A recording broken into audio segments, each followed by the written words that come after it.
Hi everyone, in front of me I've got a VIVO T2 Pro and let me share with you how to change the wallpaper on this device.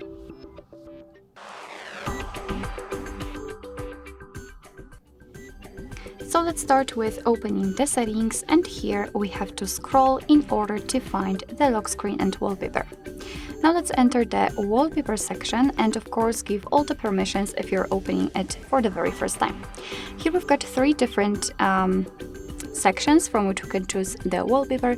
Right here we've got the kinetic wallpapers, which are really pretty, and basically they are connected with your steps goal, kind of. Whenever you will reach 4,000 steps, or of course you can customize it, whenever you will reach it, and the flower will bloom. So it's really a nice touch. Here we've got also the static wallpapers, which are pre-installed on the device. You can view more and pick something from those options. They are not animated, and the live wallpapers, which are animated. In the static wallpapers, you've got also local images, which is your own gallery, or you can tap on download more and you will be transferred to the section from which you can actually download pretty wallpapers. So let's find something here maybe, because they are really, here we've got a lot of pretty options.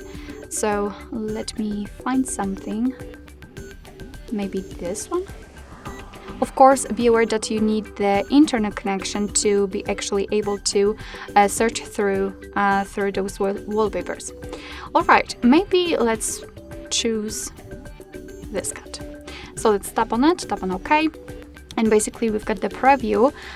You can just change the wallpapers just by swiping here, so you don't have to go back. If you're happy with your choice, just tap on download. Of course, your device will do it, and just tap on apply. Right now you can decide where you want to set it, so as a lock screen, home screen, both, or you can crop wallpaper. It's up to you. I'll pick both. Now we can go back, and as you can see, the wallpaper has been played successfully. Alright, so that will be all. Thank you so much for watching. I hope that this video was helpful, and if it was, please hit the subscribe button and leave the thumbs up.